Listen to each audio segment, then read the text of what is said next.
दिल्ली का एक्यूआई ने सारे रिकॉर्ड्स तोड़ दिए।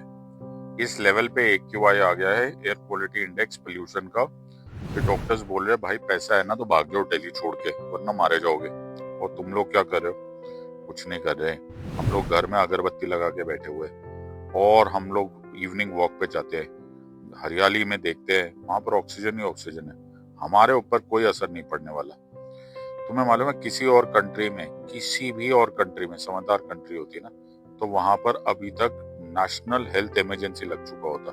इंडिया में फर्क ही नहीं पड़ रहा।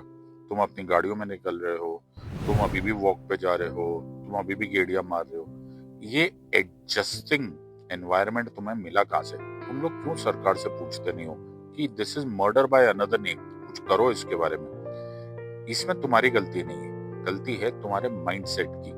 इसको बोला जाता है post colonial mindset. Post colonial mindset हर उस कंट्री के लोगों के साथ होता है जो कभी ना कभी इंपीरियलिज्म यानी कि साम्राज्यवाद के विक्टिम रहे हैं, जैसे हम लोग भी थे।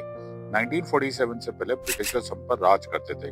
वो राज करते थे in the truest sense, they were ruling अस।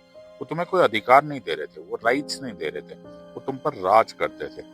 तो तुम्हें जो मिल गया ना तुम उसके साथ ही खुश रह जाते थे। तुम बोलते थे भगवान हमको कम से कम लाठीचार्ज नहीं फेस करना पड़ रहा, कम से कम काला पानी नहीं दिया जा रहा, कम से कम हमें फांसी पे नहीं लटकाया जा रहा, काफी है, बाकी सब ठीक है। वही माइंडसेट 1947 के बाद भी कंटिन्यू हो गया। नेहरूवियन गवर्नमेंट आई, बहुत सारी इंडस्ट्रियलाइजेशन लेकर आई, बाद की सरकारों ने भी बहुत सारी इंडस्ट्रियलाइजेशन की।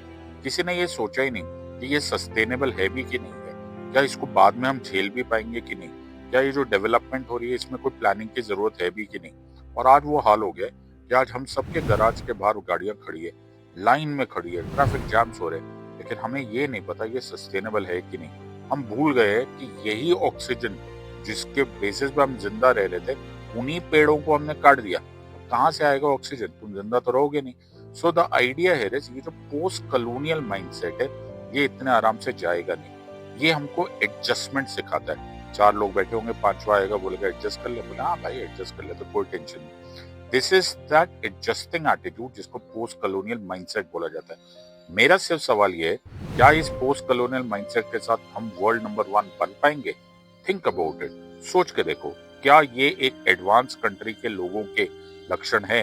मुझे कमेंट सेक्शन में डालो, I will be waiting for that, कि ये पोस्ट कलोनियल माइंडसेट क्या हमारे लिए एक लिमिटिंग फैक्टर नहीं है? Think about it.